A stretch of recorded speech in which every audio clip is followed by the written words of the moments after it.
Welcome to this explainer. Today, we're going to be your guide through the wild, fascinating landscape of machine learning. We're mapping out the entire journey for you, starting from the absolute basics of raw data all the way to deploying fully functioning models out there in the real world. So, let's connect the dots and jump right in. Okay, here's our roadmap for today.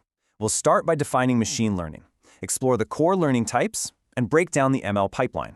After that, we'll compare supervised and unsupervised models, touch on some advanced techniques, and finally look at deployment. So, let's kick things off with Section 1, Defining Machine Learning. Traditionally, programmers write these incredibly detailed, rigid recipes telling a computer exactly what to do. But machine learning, it flips that entirely on its head. It's really all about developing models that let computers learn from data without being explicitly programmed. We are fundamentally teaching these systems to adapt, to think, and to understand patterns simply by feeding them data. It's kind of like teaching a kid by showing them examples, rather than handing them a massive rulebook. Moving right along to Section 2, the core learning types. So, there are three core ways these systems actually learn, and it's based entirely on how the data is presented to them. First up, we've got supervised learning. This is where the model trains on labeled data. Think of it like a teacher showing a student flashcards with the answers right there on the back. It's great for predicting or classifying things. Second is unsupervised learning. Here, the data has absolutely no labels, so the model is basically left to find its own hidden patterns, usually by grouping similar things together. And finally, reinforcement learning. This one is all about trial and error. The model interacts with its environment, figuring out the absolute best strategy over time to maximize its rewards. It's literally like training a puppy with treats. All right, Section 3, the machine learning pipeline.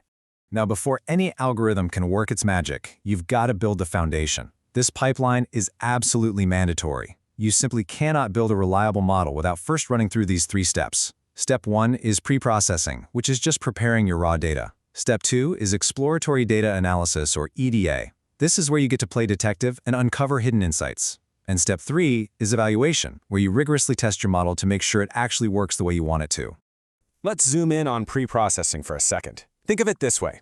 Clean ingredients make a great meal. Your machine learning model is only as good as the ingredients you feed into it. Real-world data sets? They're messy. They've got missing values, weird outliers, and typos. If you feed garbage into your algorithm, you are absolutely going to get garbage predictions out. That's why data cleaning and feature scaling are so critical right at the start. Which brings us to Section 4, supervised versus unsupervised models. If you remember from earlier, supervised learning uses labeled data. But within that category, your end goal really dictates your approach. You basically have two main paths here. Actually, scratch that. There are more, but these two are the heavy hitters. The first is classification, which is used to predict discrete categories, like, say, whether an email is spam or not. The second path is regression. You use this to predict continuous numerical values, like figuring out tomorrow's exact temperature based on today's weather. Let's take a quick look at the most common supervised algorithms you'll find in the toolkit. Linear regression finds straight-line relationships between your variables. Decision trees make choices by asking a series of simple yes or no questions. Support vector machines, or SVM, draw optimal boundaries to separate out categories. Then you have k-nearest neighbors, which makes predictions based on how similar things are, and naive Bayes, a super fast probability-based way to classify stuff like text. On the flip side, with unsupervised learning, your algorithms are given raw, unlabeled data and just left to find their own hidden structures.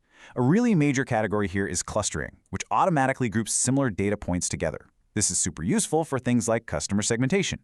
Dimensionality reduction simplifies massive, complex datasets by stripping away the unnecessary features. And association rules? They find hidden patterns between items, which is exactly how grocery stores do market basket analysis to see what products people usually buy together.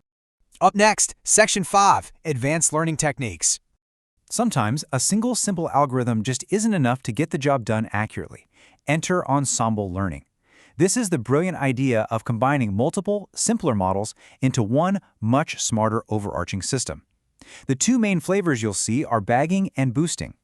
Bagging combines multiple independently trained models, kind of like asking a huge diverse crowd for their opinion and just averaging it out. Boosting, however, builds models sequentially. Each new model specifically focuses on correcting the errors made by the previous one. Pretty smart, right? Aside from those ensembles, there are a few other powerful advanced techniques worth mentioning. First up, we have semi-supervised learning. This is a clever hybrid that takes a small amount of carefully labeled data and combines it with a massive amount of cheap, unlabeled data. Next is self-supervised learning, which actually generates its own labels right from the raw data itself. And finally, forecasting models, like ARIMA. These are purpose-built to analyze historical data so they can predict future time series trends, like stock prices or inventory needs. And finally, Section 6, deploying the ML model. So we've cleaned the data and trained our algorithms. But here is the ultimate question. How do we actually make these predictions accessible in the real world? A brilliant machine learning model just sitting isolated on your laptop isn't helpful to anyone. To generate real, tangible value, it has to be integrated into an application, a website, or a service. It has to be deployed.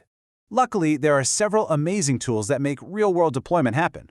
If you want to quickly build a user interface and prototype your model, tools like Streamlit and Grady are fantastic for that. When you're ready to let other software applications talk to your model over the internet, you'll want to use frameworks like Flask or FastAPI to deploy it as an API. And lastly, MLOps, or machine learning operations. This ensures your models are continuously integrated, deployed, and strictly monitored in production so their performance doesn't degrade over time.